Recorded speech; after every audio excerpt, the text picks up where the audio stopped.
111점 성령님을 목욕하지 말라. 많이 받은 사람이 갖는 신앙의 무게, 그것의 하나의 예를 들자면 12장 8절부터 12절에 있는 말씀에 보면 이러한 말씀이 있습니다. 성령께서 너희에게 말해야 할 것을 가르쳐 주실 것이다. 이런 표현이 있거든요. 성령을 모욕하는 사람은 용서함을 받을 수가 없다. 이 세상에 있는 모든 것들은 다 하나님의 용서가 가능하지만 성령을 모독하는 그 죄는 용서가 안 된다. 그 말입니다. 이 말씀의 의미는 이런 거겠죠. 하나님께서 자신의 일들을 행하실 때나 하나님의 일을 나에게 말씀하실 때 그것을 거역한다면, 즉 하나님의 영, 하나님의 뜻을 가르쳐 주실 때 그것을 거역하는 것은 불순종하는 것이니 용서가 안 된다는 겁니다. 왜? 하나님의 뜻을 거역하는 적극적인 불순종의 행위이기 때문에 그렇습니다. 그 말씀을 하는 것입니다. 우리가 하나님 앞에 참되게 산다라고 하는 것은 우리에게 주어진 하나님에 대한 그 존귀함을 깨닫고 순종한다는 결단과 삶이 있어야 하는 것입니다. 그것이 다른 사람들에게 간증하는 것, 전도하는 것, 우리의 선함을 드러내는 것, 그런 것입니다. 그래서 우리가 하나님을 다른 사람들 앞에 고백하면 하나님께서 우리를 인정해 주실 것입니다. 다른 사람들 앞에 주님과 하나님을 거역하면 나도 너를 모른다고 할 것이다. 이렇게 말씀을 하고 계시 겁니다. 이것은 우리에게 중요한 교훈을 가르쳐 줍니다. 그러니까 성령님께서 우리에게 가르쳐 주시고 깨닫게 해주시는 그것의 단순함으로 우리가 동의하고 순종하는 것이 바리새인들의 외식과 거치에보다 신앙의 본질에 더 충실한 거라고 할 수 있겠습니다. 그러니까 우리는 보여지는 종교적 거치에보다는 하나님이 우리에게 깨우쳐 주시는 그 깨우침, 그것이 우리에게 있어서 가장 중요한 것이라 하겠습니다. 성령님께서 깨우치시고 말을 하게 하시는 그것을 우리가 온전히 순종할 때, 우리의 행동도 그렇게 드러날 때 우리의 삶이 바리새인처럼 되지 않을 것입니다. 그래서 우리에게 선한 마음과 선한 행위가 하나님의 참되신 뜻을 드러내는 그러한 신앙의 삶을 살아가는 것이 우리에게 있어서 대단히 중요하겠다는 것입니다. 그런데 성령님의 인도함을 받는다. 그럴 때 조금 유의해야 할 부분이 있기는 합니다. 내 안에서 드러나는 그 생각, 소위 말하는 에고라고 하죠.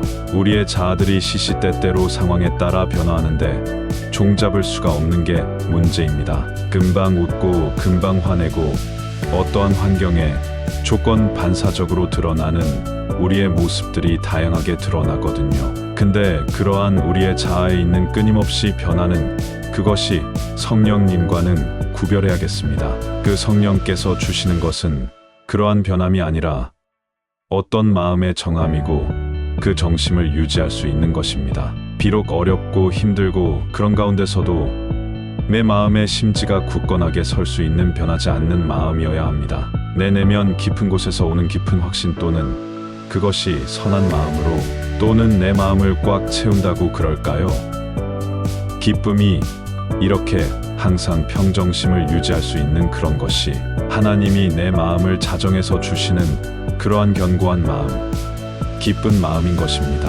그것을 우리가 성령님께서 주시는 은혜의 방편이라고 이해할 수 있겠습니다. 이러한 마음을 가진 사람만이 하나님께서 우리에게 부여해 주신 믿음의 분량, 그리고 신앙의 경륜, 또 삶의 성숙함이라 그럴까요? 그러한 것들이 깊어지면 깊어질수록 신앙의 열매와 신앙의 경륜과 책임이 요구되는 거라 하겠습니다. 예를 들면 이런 겁니다.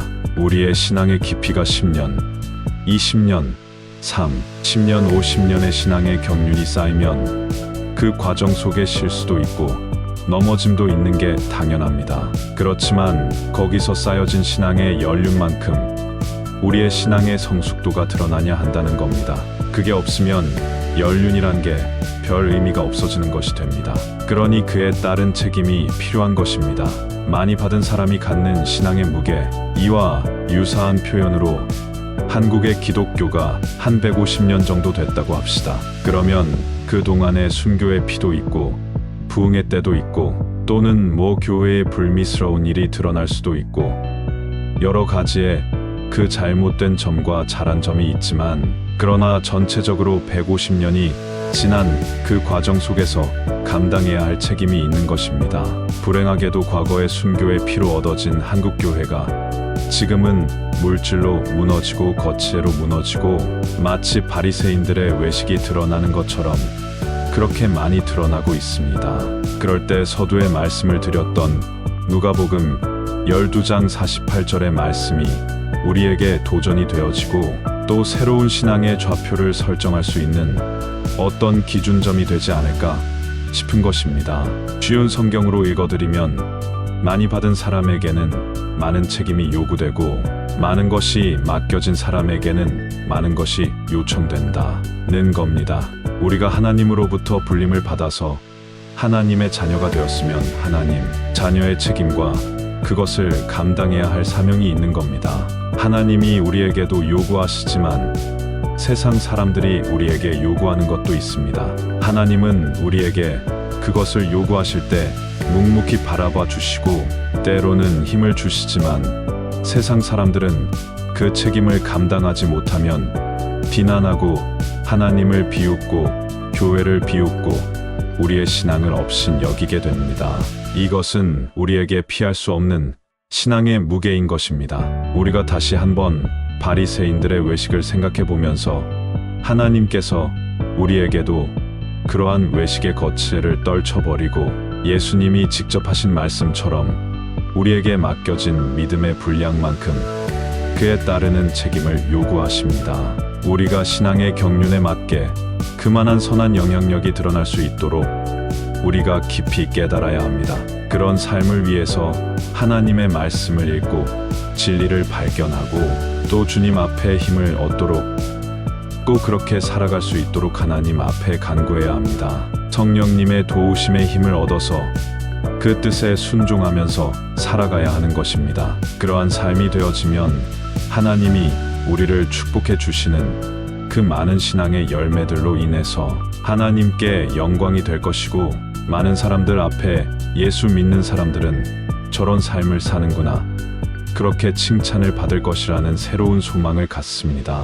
그 책임의 분량이 사람마다 각각 다 다르기 때문에 딱 정할 수는 없지만, 믿음의 분량만큼 우리가 그 뜻에 순종하면서 한 주간을 살고 우리의 생애를 살고 그렇게 살아가는 것이 참된 신자의 행복입니다. 이런 은혜의 삶이 우리의 삶 가운데 있게 되어지기를 간절히 바랍니다. 기도하겠습니다. 인천 송도역 남인천 농협 앞 배짜마 카페에서 이종화였습니다.